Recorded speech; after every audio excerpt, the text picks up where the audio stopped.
My son told me I contribute nothing valuable, so I proved him wrong in the most brutal way possible. Tony Romano, corporate lawyer making $350,000 a year, lives rent-free in my $2.8 million house, drives a BMW, wears $1,000 suits, all funded by money I earned working 16-hour days for 45 years.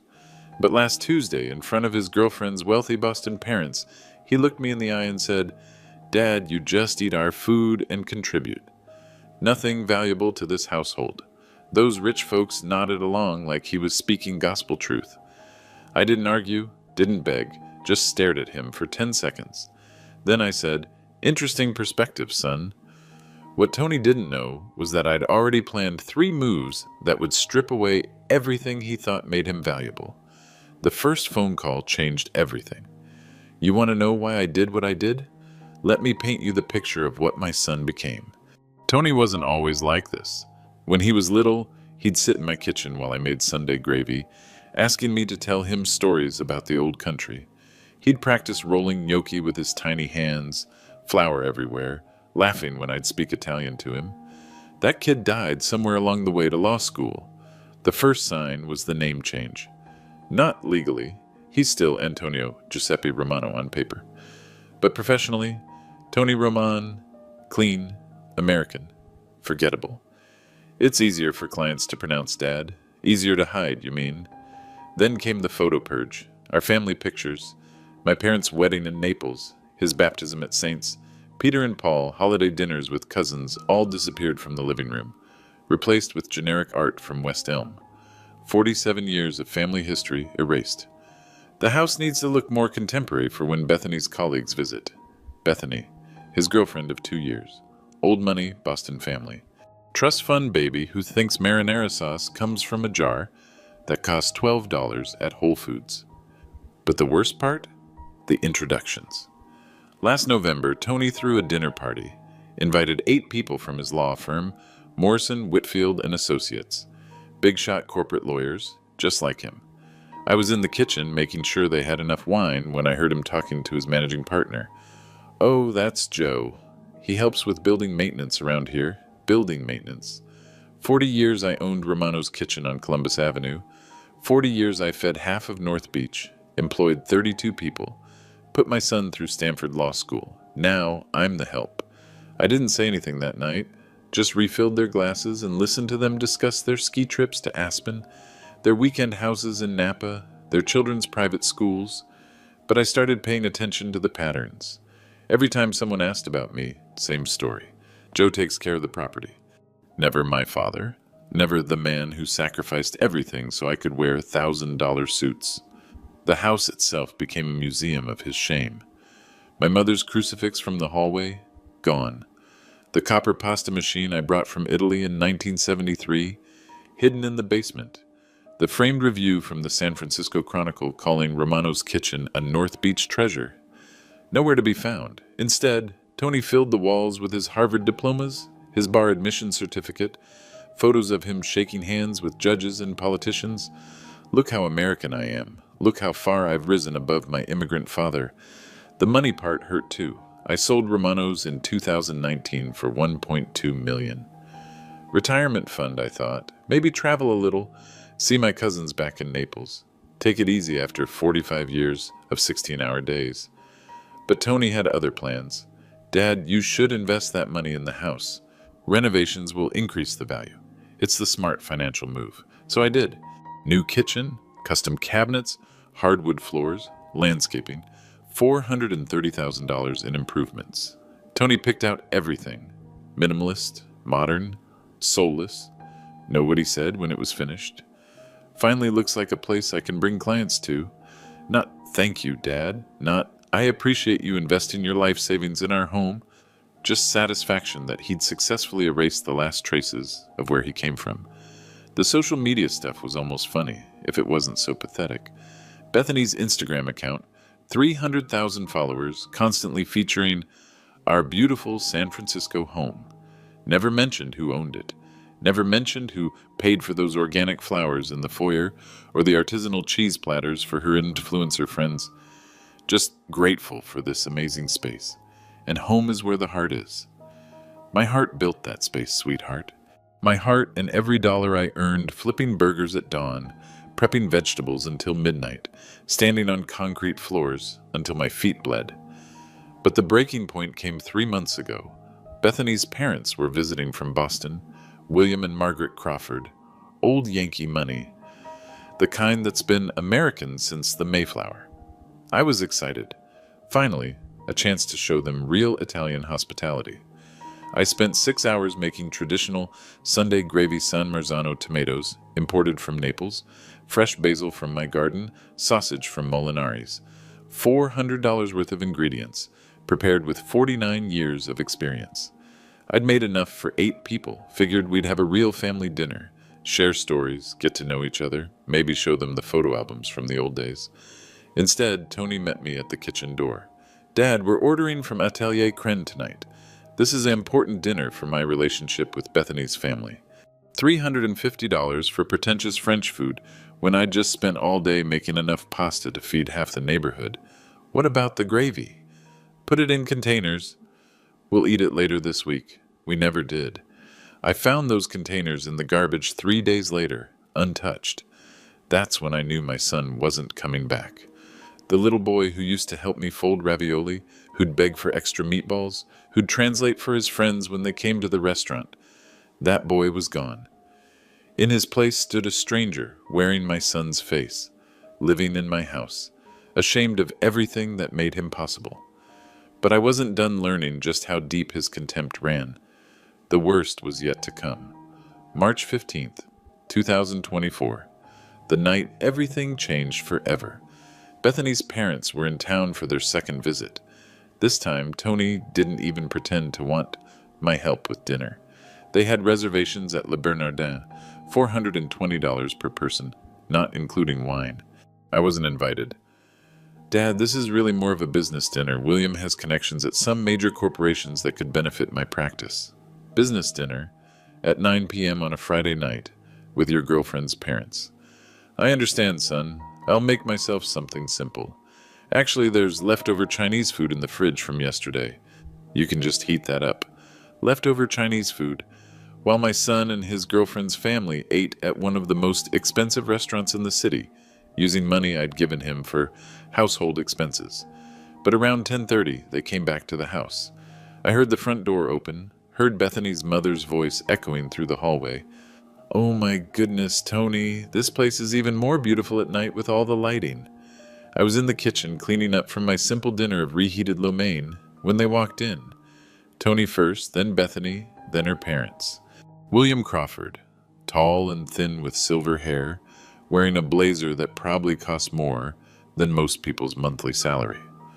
Margaret Crawford, perfectly styled, carrying a handbag I recognized from Bethany's Instagram, Hermes, around $12,000. They were all laughing about something from dinner, some story about their yacht club back in Boston. I tried to slip out quietly, give them their space, but Margaret noticed me. "Oh, hello there. You must be Joe. At least you remembered my name from their last visit." "Good evening, Mrs. Crawford. I hope you enjoyed your dinner." "It was divine. Tony has such excellent taste in restaurants." Tony jumped in quickly. Dad was just finishing up in the kitchen. He was about to head upstairs. But William Crawford was looking around the space, admiring the custom cabinets I'd paid for, the Italian marble countertops, the professional-grade appliances. "This is really quite impressive, Tony. The renovation work is top-notch. Must have cost a fortune." Here it comes, I thought. Here's where Tony acknowledges that I paid for all of this. Here's where he shows a little pride in his old man's generosity. Instead, he said, "Yeah, we invested heavily in the space. Really transformed it from what it used to be." We invested. Margaret was opening the refrigerator, looking for sparkling water. She found the containers of leftover pasta I'd made earlier in the week. The good stuff, homemade pappardelle with bolognese that takes 8 hours to make properly. "Oh my, someone's been cooking. This looks delicious." Before Tony could stop me, I said, "I made that on Tuesday. Traditional recipe from my mother's family in Naples. Would you like to try some?" I could heat it up. The look Tony gave me could have frozen the San Francisco Bay. "Dad, they just finished eating at Le Bernardin. I'm sure they're quite full, but Margaret seemed genuinely interested. Actually, I'd love to try a small portion. I've been trying to learn more about authentic Italian cooking. I started moving toward the stove, excited to share something real with these people. Something that came from my heart, instead of a restaurant check. Dad, Tony's voice was sharp, final. They don't need you to cook for them. You've done enough, done enough. Like feeding people was a burden, like hospitality was an inconvenience. But I stopped, turned around, faced my son and his girlfriend's parents in the kitchen I'd paid to renovate, surrounded by the appliances I'd bought, standing on the floors I'd installed. That's when William Crawford asked the question that destroyed everything. So, Joe, what's your role here exactly? Are you Tony's business partner, or? The pause stretched forever. This was Tony's moment. His chance to say, that's my father. His chance to show an ounce of respect for the man who'd made his entire life possible.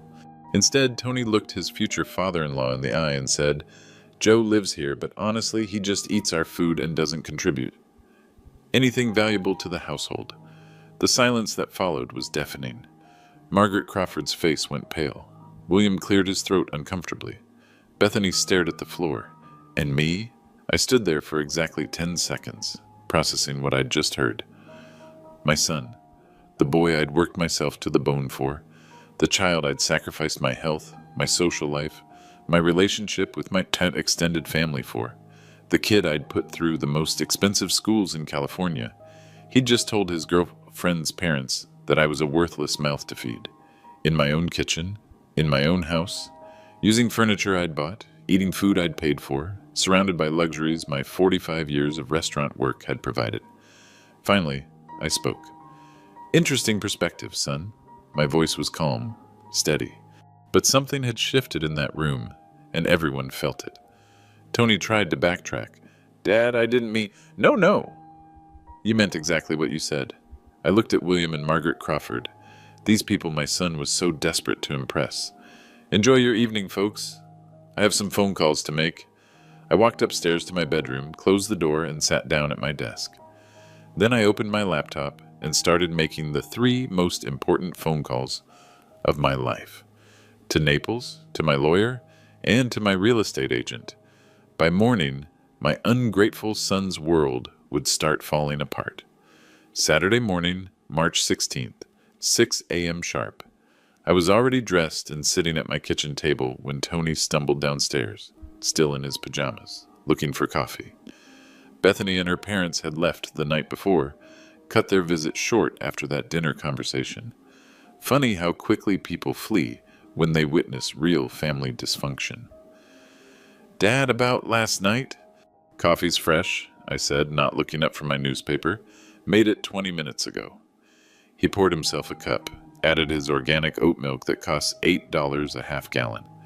Sat down across from me like we were going to have some heart-to-heart conversation. I think we should talk about what happened. Nothing happened, son. You told the truth. I respect honesty. That threw him off. He was expecting an argument, tears maybe, some kind of emotional scene he could dismiss as Dad being dramatic. Instead, I folded my newspaper, finished my coffee, and stood up. I have some errands to run today. Don't wait up for dinner. My first stop was Heritage Bank on Montgomery Street. Account manager named Patricia Williams. Been handling my money for 12 years. Professional woman, always treated me with respect. Remembered details about my family. Mr. Romano, good to see you. How can I help you today? I need to understand exactly what my house is worth, Patricia. Current market value. She pulled up the records on her computer. $2.8 million, just like I thought. Property values in North Beach had exploded since I bought the place in 1985 for $89,000. Are you considering selling? Considering, yes. If I did sell, how quickly could it close? In this market? Cash offer, no contingencies? 30 days, maybe less. I nodded, made a mental note. Next stop, immigration law offices of Chen and Associates on Bush Street. I'd done my research online, found the best firm in the city for family reunification cases. Attorney named David Chen, 40-something, sharp dresser, came from immigrant family himself. Understood the situation immediately when I explained what I needed. You want to sponsor 4 family members from Italy. Cousins, you said? Marco, Sofia, Giuseppe Jr., and Lucia Romano. Ages 19 to 28. All unmarried, no criminal records, college educated, or in college. I have their documentation. Then I'd spent 3 hours on the phone with my cousin Salvatore in Naples the night before, getting all the details, making sure everyone was willing to make the move. Mr. Romano, this is going to be expensive. Filing fees, legal costs, travel expenses, settlement funds. We're looking at roughly $85,000 per family member, $340,000 total, minimum. Money's not the problem. And you understand the commitment? You're financially responsible for them for several years. Housing, health insurance, job assistance, if needed. I understand completely. Third stop, Coldwell Banker on Union Street. Real estate agent named Jennifer Martinez, high-energy woman in her 40s, knew the North Beach market inside and out. Mr. Romano, I haven't seen you since you sold the restaurant. How's retirement treating you? It's been educational, Jennifer. I need to discuss selling my house. Her eyes lit up. She knew the property, knew what it was worth. That's a beautiful home. Prime location, recent renovations. Are you looking to downsize? Something like that. I need this done quickly and quietly. Cash buyers only. No inspections, no financing contingencies, 30-day close, maximum. I can have buyers lined up by Monday. Market's still crazy hot for properties in that price range. Perfect. One more thing I don't want my son to know until the papers are signed. Jennifer raised an eyebrow but didn't ask questions. Understood. We'll handle everything through my office. Final stop, Wells Fargo, different branch from my usual one. Opened a new account, separate from anything Tony might have access to. Transferred $500,000 as a starter fund. By 4 p.m., I was back home. Tony was in the living room, watching college basketball, feet up on the coffee table like he owned the place. How were your errands, Dad? Productive. That evening, I made dinner for one. Spaghetti aglio e olio, simple and perfect. Tony was out with Bethany, probably at some trendy cocktail bar, spending money he hadn't earned on drinks that cost more than my father made in a week. While I ate, I reviewed the documents David Chen had given me. Immigration forms, financial requirements, timeline for the visa process. Everything looked straightforward. My phone buzzed. Text message from Jennifer Martinez. Already have 3 serious inquiries. Can we schedule showings for tomorrow afternoon? I texted back. Yes? Sunday 2 to 4 p.m. Sun will be out. I knew Tony's schedule better than he did. Every Sunday, he and Bethany went to some overpriced brunch place in the Mission, then spent the afternoon shopping or visiting galleries. Never home before 6. Perfect. Sunday would be the beginning of the end of Tony's comfortable life. But he still didn't know it yet.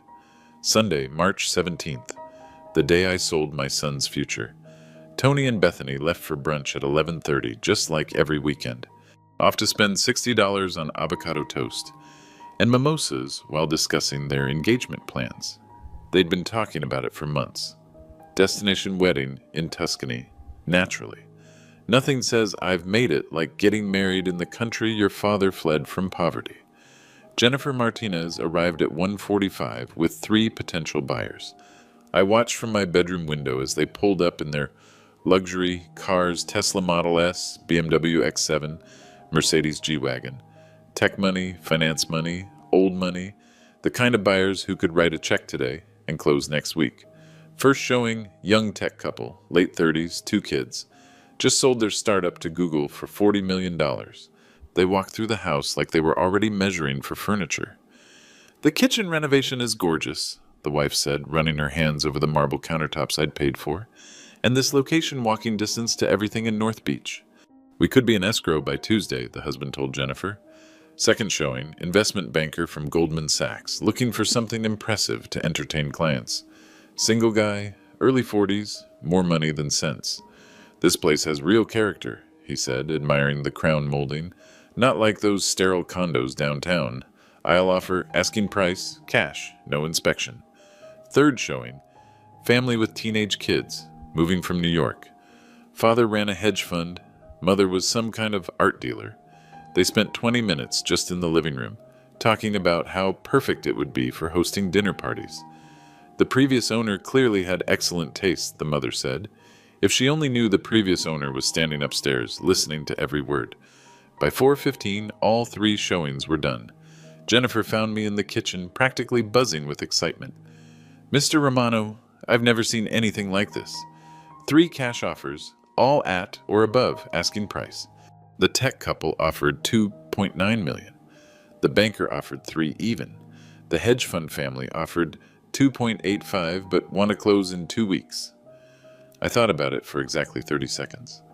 "I'll take the hedge fund family. 2 weeks works better for my timeline." "Don't you want to think about it? Sleep on it? The other offers are higher." "Money's not the point here, Jennifer. Timing is everything." We shook hands. By 5 p.m., I'd signed a purchase agreement for $2,850,000. Closing date, April 2nd, 2024. That night, while Tony was at some wine bar with Bethany, I made my second round of phone calls to Naples. Spoke to Marco first. He was working as a chef in a restaurant outside Naples, making barely enough to live on, sharing a tiny apartment with 2 roommates. "Zio Giuseppe, are you serious? You really want to sponsor me to come to America?" "Dead serious, Marco. I need family around me, real family." Next was Sophia, studying nursing but struggling to pay for school. Then Giuseppe Jr., my cousin Salvatore's boy, brilliant kid studying engineering but stuck in a dead-end part-time job. Finally, Lucia, the youngest, an art student with more talent than opportunities. 4 conversations, 4 life-changing offers, 4 enthusiastic acceptances. "When?" Marco asked. "Visas should be approved by June. You could be here by summer." By Wednesday, David Chen had filed all the immigration paperwork. Thursday, I transferred the first installment of legal fees, $68,000. Friday, I put a deposit down on a studio apartment in the Sunset District. 600 square feet, $1,800 a month. Perfect for a 70-year-old man who didn't need much space. The whole week, Tony suspected nothing. He was busy with some big case at work, barely home except to sleep and change clothes. When he was around, he treated me the same as always, polite but distant, like I was a piece of furniture he'd inherited. Saturday morning, March 23rd, Jennifer called with an update. Buyers are ready to do a final walkthrough Monday morning. Everything's on track for April 2nd closing. Perfect. Just remember, my son doesn't know yet. Your secret's safe with me. That afternoon, I started packing. Not everything, just the important stuff. Photos of my parents, my restaurant awards, the copper pasta machine, my mother's crucifix, the things Tony had hidden away, the things he was ashamed of. Everything that mattered to me fit in 3 cardboard boxes. Everything that mattered to him was about to disappear forever. But first, I had some family members to welcome to America. The real show was just beginning. June 15th, 2024. San Francisco International Airport, Terminal G. I stood at the arrivals gate holding 4 signs with names Tony hadn't heard in 15 years. Marco Romano, Sofia Romano, Giuseppe Romano, Junior, Lucia Romano. My family, my real family, the people who still remembered where they came from. The first one through customs was Marco, 28 years old, built like a boxer, carrying a single duffel bag and a wooden case that I knew contained his great-grandmother's pasta tools. He spotted me immediately. We had the same nose, same stubborn jawline. "Zio Giuseppe!" He dropped his bag and wrapped me in a hug that nearly cracked my ribs. Real emotion, real gratitude. When was the last time my own son had hugged me like that? "Marco, welcome to America. I still can't believe this is happening. 3 months ago, I was washing dishes in Napoli for €8 an hour. Now you're going to show San Francisco what real Italian cooking looks like." Sophia came next, 24 years old, carrying medical textbooks and a rosary that belonged to our grandmother. She cried when she saw me, actual tears of joy. "Zio, I've been studying English for 6 months, but I'm still nervous about my accent." "Your accent is beautiful. Don't let anyone tell you different." Giuseppe Jr., everyone called him Pepe, was third. 22 years old, engineering degree from University of Naples, spoke perfect English with a slight British accent from watching too many BBC documentaries. "Uncle Joe, I brought something for you." He opened his carry-on and pulled out a framed photo, my father as a young man, standing outside the original Romano family restaurant in Naples, 1952. I'd never seen this picture before. Nonno Salvatore had it in his attic. Thought you should have it. My hands were shaking as I took the frame. My father, dead 23 years now, looking exactly like Tony did at that age. The resemblance was startling. Lucia was last, 19 years old, art student, carrying a portfolio case covered in stickers from every museum in Italy. She was shy but determined, spoke careful English with that beautiful, rolling accent I'd grown up hearing. Uncle Giuseppe, thank you for this chance. I promise I won't waste it. Sweetheart, your family. Family doesn't waste opportunities, they create them. The drive back to the city was chaos in the best possible way. 4 young people speaking rapid Italian, pointing at everything, asking a million questions about San Francisco, about opportunities, about their new life. Marco wanted to know about the restaurant scene. Sophia asked about nursing schools. Pepe was fascinated by the tech industry. Lucia kept taking photos of the Golden Gate Bridge.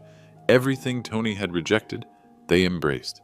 I'd rented a temporary house in the Richmond District 3, bedrooms, 2 bathrooms, modest but comfortable.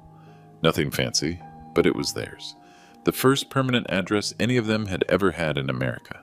When we walked in, Sophia immediately went to the kitchen and started making coffee, real Italian coffee, not the watered-down American version Tony preferred.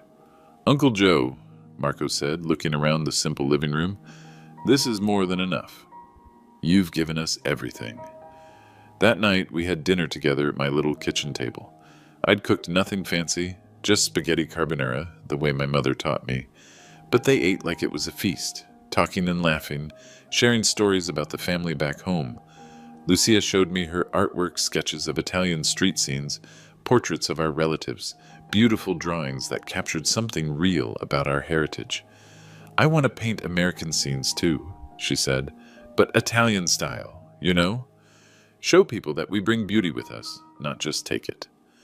Pepe pulled out his laptop and showed me the business plan he'd written during the flight, a consulting company for Italian businesses wanting to expand to America. I can help them avoid the mistakes, understand the culture, be a bridge between the old country and the new one. Sophia had already researched nursing programs at UCSF and SF State. I want to work in elderly care, take care of people like you, Uncle Joe, people who built something and deserve respect. Marco was the most ambitious. I want to open a restaurant. Not fine dining real food, the kind Nonna used to make, food with soul. What would you call it? I asked. He smiled. Romano's, like you did. Carry on the name with pride.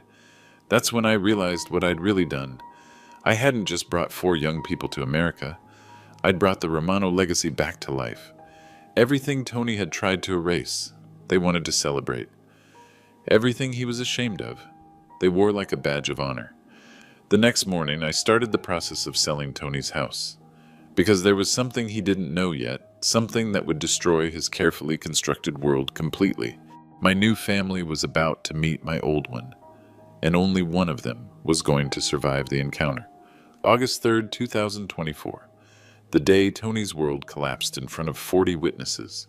Tony had been planning this engagement party for 3 months. Bethany's parents were flying in from Boston. His law partners were coming. The guest list read like a who's who of San Francisco society judges, politicians, tech executives, old money families.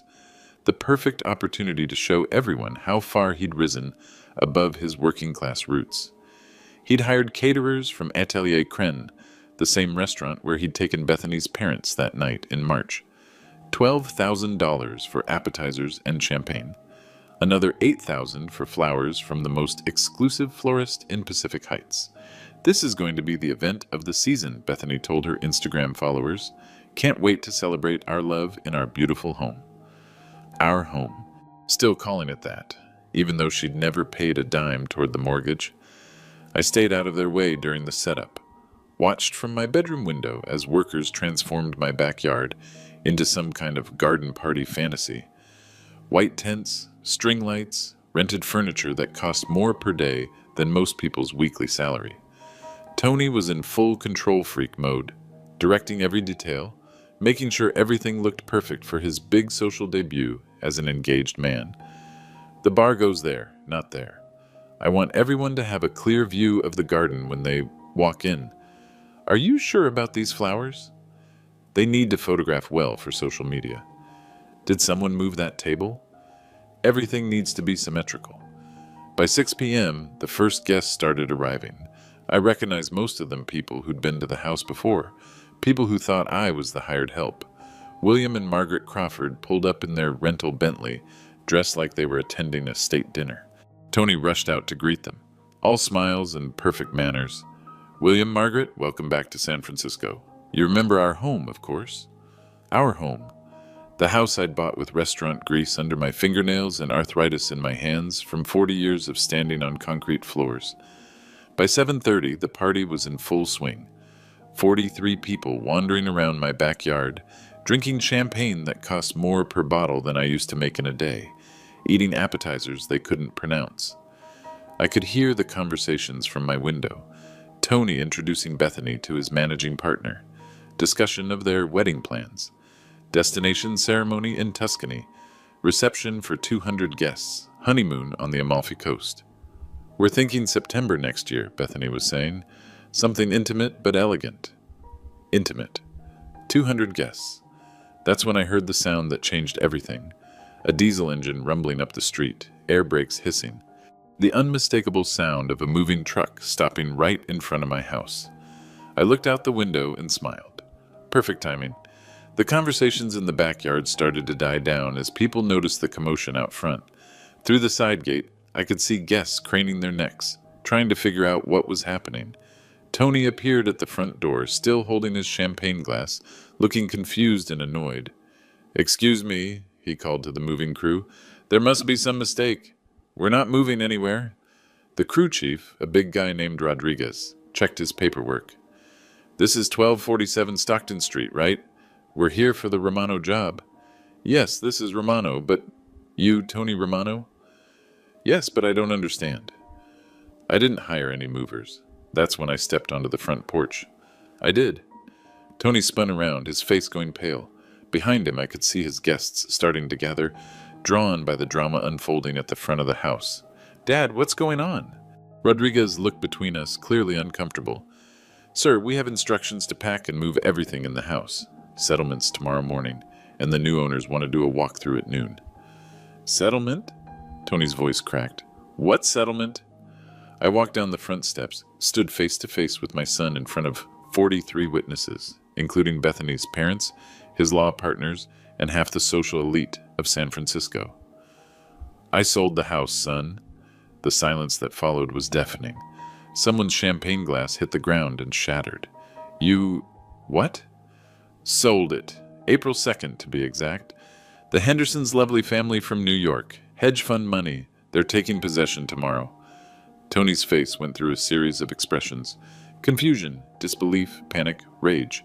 Behind him, I could see Bethany covering her mouth with both hands, her perfect engagement party crumbling in real time. "Dad, this is impossible. You can't just sell the house without telling me. I live here." "You live here rent-free," I corrected. "Big difference." William Crawford stepped forward, looking like he'd swallowed something sour. "Giuseppe, surely there's been some misunderstanding. Tony and Bethany are engaged. They're planning their future." "Their future," I repeated. "Interesting." I looked around at all these people, these pillars of San Francisco society, these judges and lawyers and trust fund babies who'd been eating my food and drinking my wine for years while treating me like the help. "Tell me, Mr. Crawford, what future exactly? The one where my son continues to live off my generosity while telling people I contribute nothing valuable?" More silence. A few guests started to back away, sensing this was about to get much worse. "Dad, please, not here, not now." "When then, Tony? When would be a good time to discuss how you've spent the last 2 years treating me like hired help in my own house?" But I wasn't done. The real bombshell was still coming. "Ladies and gentlemen," I said, loud enough for everyone to hear. "Since you're all here, I'd like to introduce you to some people." Tony looked confused. "Dad, what are you talking about?" I walked to the side gate and opened it wide. "Marco, Sophia, Pepe, Lucia, come and meet my son's friends." 4 young people stepped into the backyard, and the entire party went silent. My Italian cousins, dressed nicely but simply, carrying themselves with the quiet dignity that comes from knowing exactly who you are and where you come from. Marco stepped forward first, extending his hand to Tony. You must be Antonio. I'm Marco Romano, your cousin from Naples. Uncle Giuseppe has told us so much about you. Tony stared at the outstretched hand like it was a snake. What? These are your family members, I announced to the crowd. The Romano cousins from Italy. I brought them here with the money from selling this house. Bethany grabbed Tony's arm. Tony, what is he talking about? Sophia stepped forward, her English careful but clear. Mr. Tony, your father, he is a saint. He sponsored us all to come to America. Give us new life. I could see the color draining from Tony's face as the implications hit him. Not only had I sold his house, but I'd used his inheritance to bring over people who represented everything he had tried to escape. Dad, we need to talk privately. No more private conversations, son. These people deserve to know who they've been socializing with. I turned to address the crowd directly. 43 people, including his boss, his girlfriend's parents, and half the legal establishment of San Francisco. You see, my son here has spent the last few years telling people I contribute nothing valuable, that I just eat his food and take up space. Interesting perspective from someone who's never paid rent, never contributed to groceries, never even said thank you. Margaret Crawford whispered something urgent to her husband. Several of Tony's law partners exchanged uncomfortable glances. But here's what Tony forgot to mention during his little character assassination. This house? I bought it in 1985 for $89,000. Every mortgage payment for 39 years came from my restaurant earnings. Every renovation, every improvement, every stick of furniture, my money. Pepe pulled out his phone, showing pictures. Uncle Giuseppe, he worked so hard, 16 hours every day for 40 years. We see the photos of his restaurant, all the awards, all the people he feed. That's right, I continued. Romano's Kitchen on Columbus Avenue. 45 years feeding this city. 32 employees. James Beard Award nomination in 2003. But Tony here was embarrassed by all that. Changed his professional name to Tony Roman, hid the family photos, told people I was building maintenance. A murmur went through the crowd. Some of these people probably remembered Romano's Kitchen, probably ate there back in the day. So when he looked me in the eye 5 months ago and said I contribute nothing valuable, I decided to show him what valuable really means. Lucia stepped forward, carrying her portfolio case. Uncle Giuseppe, he'd bring us here, give us everything. American dream, just like that. We will never forget. $2,850,000, I announced. That's what the house sold for. Every penny went to bringing my real family to America. Legal fees, immigration costs, travel expenses, settlement funds, housing, education, business, startup money. Tony finally found his voice. Dad, you can't be serious. That was my inheritance. My future. Your future? I laughed. Son, you threw away your future the moment you decided to be ashamed of the man who gave you everything. William Crawford stepped forward, his face red. Giuseppe, this is highly irregular. Tony had reasonable expectations regarding the family home. Mr. Crawford, Marco interrupted. With respect, Antonio, he had no expectations. Uncle Giuseppe, he owed nothing to anyone who treated him with disrespect. This is insane, Bethany said, her voice shaking. Tony, tell them this is some kind of misunderstanding. But Tony couldn't speak. He was staring at his cousins. These people who looked like him, sounded like the grandmother he'd barely remember, represented everything he'd spent years running from. Actually, Sophia said, pulling out some papers, we have something to show everyone. She handed me a folder. Inside were photographs from the Romano family restaurant in Naples, going back 4 generations. Pictures of Tony's great-grandfather, grandfather, relatives he'd never bothered to learn about. This is our family history, I said, holding up the photos. 4 generations of Romano men and women who built something from nothing, who took pride in feeding people, in hard work, in family loyalty. I looked directly at Tony. Your great-grandfather started with a pushcart in Naples. Your grandfather expanded to a real restaurant. I brought the name to America and made it successful enough to put you through Stanford and Harvard Law. And now, Marco added, we continue the tradition. I'm opening a new Romano's restaurant in North Beach. Sophia is starting nursing school. Pepe has a consulting business. Lucia is enrolled at the Art Institute. All of them grateful, I said. All of them proud of where they come from. All of them willing to work hard and honor the family name instead of hiding from it. The party guests were starting to leave now, sensing this family drama was far from over. Tony's managing partner shook his head and walked away without saying goodbye. Two of the judges made polite excuses and headed for their course. Bethany's parents were whispering urgently to each other by the garden gate. Bethany, Margaret Crawford called, we need to leave. Now. Mom, wait. Now, Bethany. I watched as Tony's carefully constructed world crumbled piece by piece, his boss leaving without a word, his future in-laws fleeing like the house was on fire, his girlfriend looking at him like she was seeing him clearly for the first time. Tony, Bethany said quietly, we need to talk. She pulled off her engagement ring, $47,000, according to the insurance papers I'd seen, and placed it on the patio table. I can't do this. I can't marry someone who would treat their own father this way. And just like that, she was gone too. Tony stood alone in his expensive suit, surrounded by the ruins of his engagement party, facing 4 Italian cousins who embodied everything he'd tried to escape. Congratulations, son, I said. You got exactly what you wanted. Freedom from your embarrassing immigrant family. Now you're free from everything else too. The moving truck finished loading at 11:30 that night. Tony stood in the empty living room, staring at the walls where our family photos used to hang before he took them down.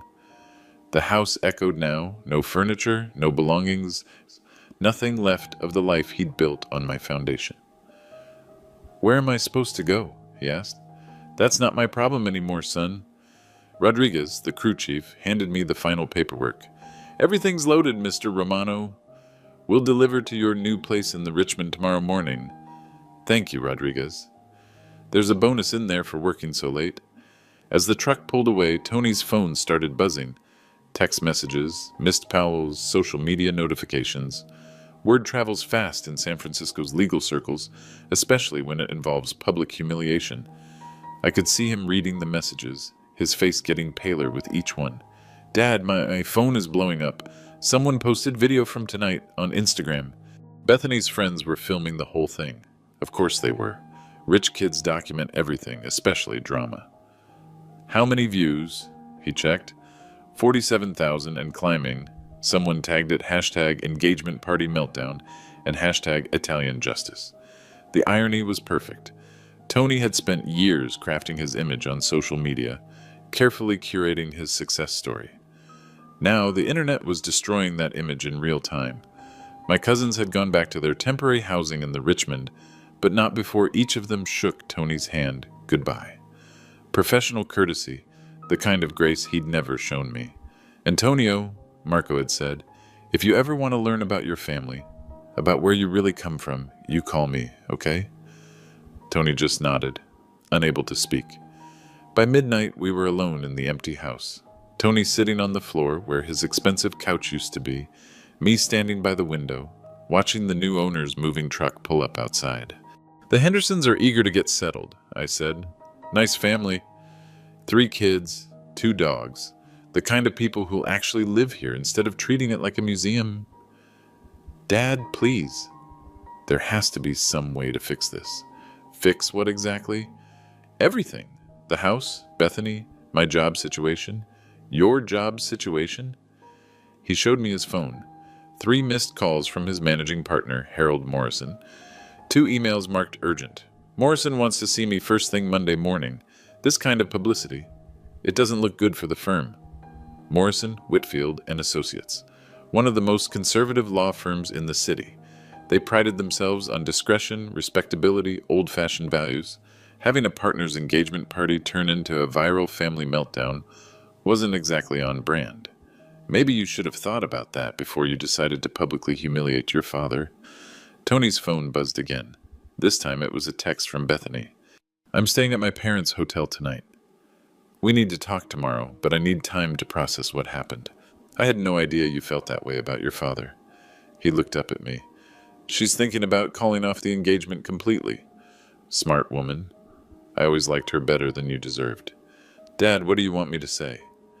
That I'm sorry? Fine, I'm sorry. I'm sorry I hurt your feelings. I'm sorry I was embarrassed. Can we move past this now? But that's the thing about consequences. They don't care about apologies. Son, this isn't about hurt feelings. This is about character, about who you chose to become when you thought nobody was watching. At 12:45, my phone rang. Jennifer Martinez, my real estate agent, calling with an update. Mr. Romano, I just wanted to confirm closing went perfectly. The Hendersons are thrilled with the house. They wanted me to thank you for leaving it in such beautiful condition. My pleasure, Jennifer. Also, there's been some interest in your story.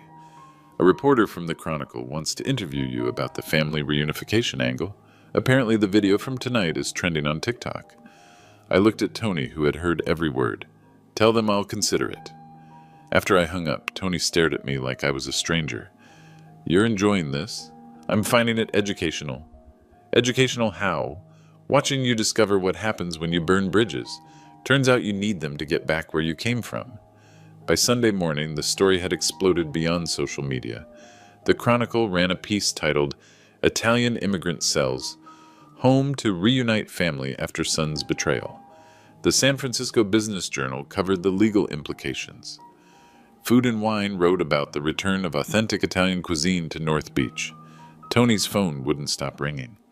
Reporters, gossip bloggers, even a producer from some reality TV show about family drama.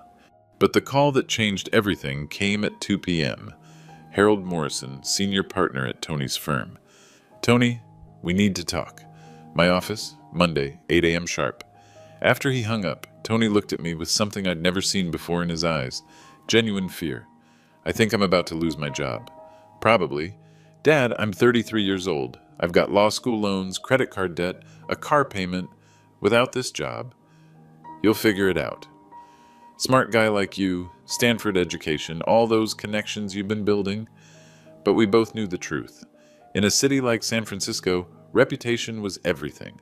And his reputation was currently getting destroyed in real time by thousands of strangers who'd watched him disrespect his immigrant father.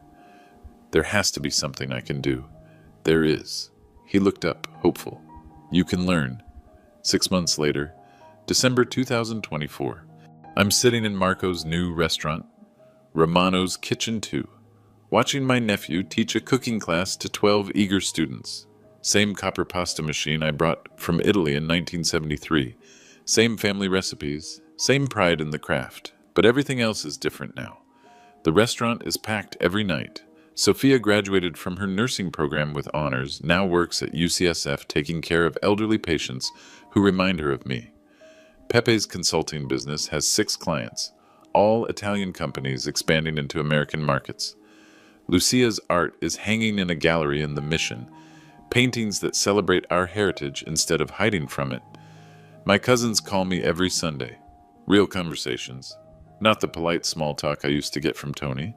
They ask about my health, share their dreams, include me in their decisions. They treat me like family because that's what I am to them. Tony lost his job at Morrison, Whitfield & Associates 3 days after our confrontation. Harold Morrison cited conduct unbecoming the firm's values and damage to professional reputation. Translation: viral videos of family dysfunction don't mix well with corporate law. He's working at a smaller firm now, personal injury cases mostly, making about 60% of his old salary. Bethany broke off their engagement permanently after her parents threatened to cut her off if she married that awful man who treats his father like garbage. She's dating a tech executive now. Posted the announcement on Instagram with the caption, "Finally found someone who shares my values." Tony tried to reconcile last month. Showed up